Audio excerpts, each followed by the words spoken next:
Pathanamthitta Kadammanitta school വളപ്പിലെ പഴയ കെട്ടിട ഭാഗങ്ങൾ തകർന്നു വീണു. കടമനിട്ട ഗവൺമെന്റ് ഹയർ സെക്കൻഡറി സ്കൂളിന്റെ പഴയ കെട്ടിട ഭാഗങ്ങളാണ് തകർന്നത്. 2 വർഷമായി ഈ കെട്ടിട ഭാഗങ്ങൾ ഉപയോഗിച്ചിരുന്നില്ല. ശ്രീരാജ് ബാബു ചേരുന്നു വിവരങ്ങളുമായി. ശ്രീരാജ്, ക്ലാസ് മുറികളോട് ചേർന്ന ഭാഗം വല്ലതുമാണോ തകർന്നു വീണിരിക്കുന്നത്? ഈ സ്കൂളുകളുടെ സുരക്ഷയൊക്കെ സംബന്ധിച്ച് നമ്മൾ കാര്യമായി ചർച്ച ചെയ്യുന്ന സമയം കൂടിയാണ് ഏതായാലും ഇത്.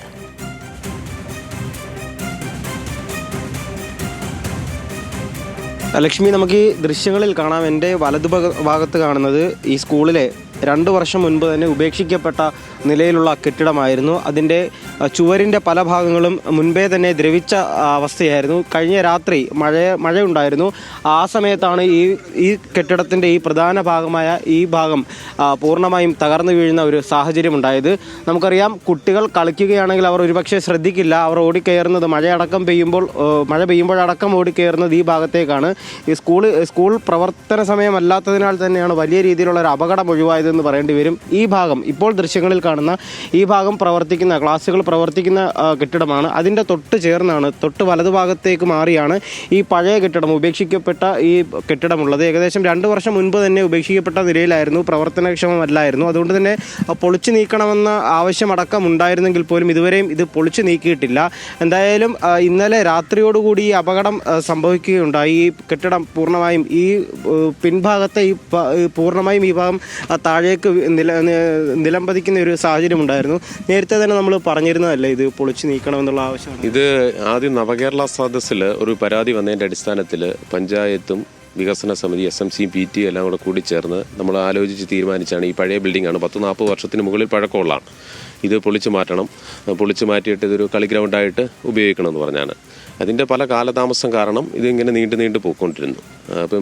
ഇപ്പം ഇവിടുത്തെ ഗൗരവതരം എന്ന് പറയുന്ന ഒരു വിഷയം, ഇവിടെ തൊട്ടപ്പുറത്ത് തന്നെ ഒരു ക്രിക്കറ്റ് ഗ്രൗണ്ട് അല്ലെങ്കിലും കുട്ടികൾ ഗ്രൗണ്ടായിട്ട് ഉപയോഗിക്കുന്ന, ഈ പ്രദേശത്ത് സ്റ്റേഡിയം ഇല്ലാത്തതുകൊണ്ട് ക്രിക്കറ്റ് കളിക്കാൻ ഉപയോഗിക്കുന്ന ഒരു സ്ഥലമുണ്ട്.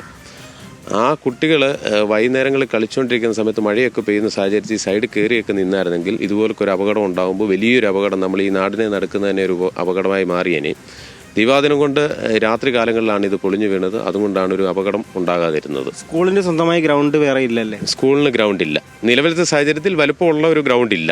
കുട്ടികൾ ഇങ്ങോട്ടേക്ക് വരാറുണ്ടായിരുന്നു അല്ലേ? നിലവിൽ അധ്യാപകരെല്ലാം ഇടപെട്ട് ഈ സൈഡ് ക്ലോസ് ചെയ്തെങ്കിലും ഇപ്പം നമുക്ക് തന്നെ അറിയാം, കൊല്ലത്തെ ശ്രദ്ധിക്കാതെ ഒരു കുട്ടിയെങ്കിലും വന്നാൽ അപകടങ്ങൾ എങ്ങനെയാണ് വരുന്നതെന്ന് നമുക്ക് ഊഹിക്കാൻ പറ്റാത്തൊരു സാഹചര്യമാണ്. അതുകൊണ്ടാണ് ഈ പൊളിയാറായിരിക്കുന്ന കെട്ടിടം മാറ്റുക എന്നുള്ള ഒരു തീരുമാനത്തിലേക്ക് ഞങ്ങൾ എത്തിയത്. പക്ഷേ അതിൻ്റെ കാലതാമസം വന്നുകൊണ്ടാണ് ഇങ്ങനെ ഒരു അപകടം ഉണ്ടായത്. ലക്ഷ്മി, അങ്ങനെയാണ്. ഒരു കുട്ടിയെങ്കിലും ഇങ്ങോട്ടേക്ക് ഓടിക്കയറാനുള്ള സാധ്യത ഉണ്ടായിരുന്നു. കുട്ടികൾ ഇങ്ങോട്ടേക്ക് വരാനുള്ള സാധ്യത ഉണ്ടായിരുന്നു. ഒരാളെങ്കിലും നിൽക്കുന്ന സമയത്തായിരുന്നു ഇങ്ങനെ ഒരു അപകടം പറ്റിയതെങ്കിൽ അത് വലിയൊരു ദുരന്തമായി മാറി. നമുക്ക് ഈ കെട്ടിടത്തിൻ്റെ മറ്റു ഭാഗങ്ങൾ, ഇതിൻ്റെ പിന്നിലേക്കുള്ള ഭാഗങ്ങൾ അടക്കം കാണുമ്പോൾ മനസ്സിലാകും, വളരെ ദ്രവിച്ച ഒരവസ്ഥയാണ് നിലവിൽ ഈ കെട്ടിടത്തിന് ഉള്ളത്. പൂർണ്ണമായും തകർന്നു വീഴാവുന്ന എല്ലാ സാഹചര്യവുമുണ്ട്. ഈ ഭാഗത്താണ്, ഈ വഴിയാണ് ഈ പ്രവർത്തിക്കുന്ന കെട്ടിടത്തിൽ നിന്നും കുട്ടികൾ ഇങ്ങോട്ടേക്ക് കയറി വരാൻ സാധ്യതയുള്ള ഒരു ഭാഗം. ഇപ്പോൾ നിലവിൽ അവിടെ കയറ് കെട്ടി അടച്ചിട്ടുണ്ട്. ആ ഭാഗം ഇങ്ങോട്ടേക്ക് ആരും കയറാതെ അടച്ചിട്ടുണ്ട്.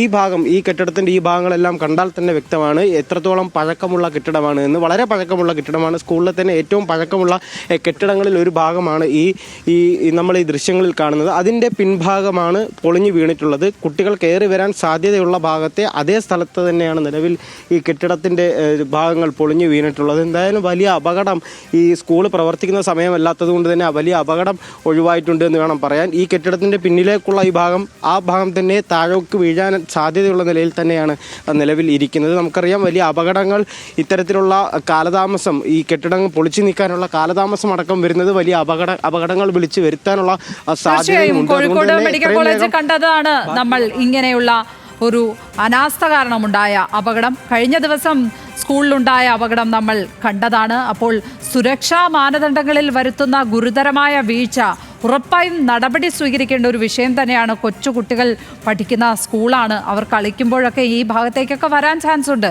പക്ഷേ ഇങ്ങനെയുള്ള അപകടകരമായ നിർമ്മിതികൾ അവിടെ നിലനിർത്തുന്നു എന്നുള്ളതാണ് ഈ ദൃശ്യങ്ങൾ സൂചിപ്പിക്കുന്നത്, ഈ വാർത്ത വ്യക്തമാക്കുന്നത്. അതാണ് ശ്രീരാജ് ബാബുവാണ് വിവരങ്ങൾ പങ്കുവച്ചത് ഇപ്പോൾ കടമനിട്ടയിൽ നിന്ന്.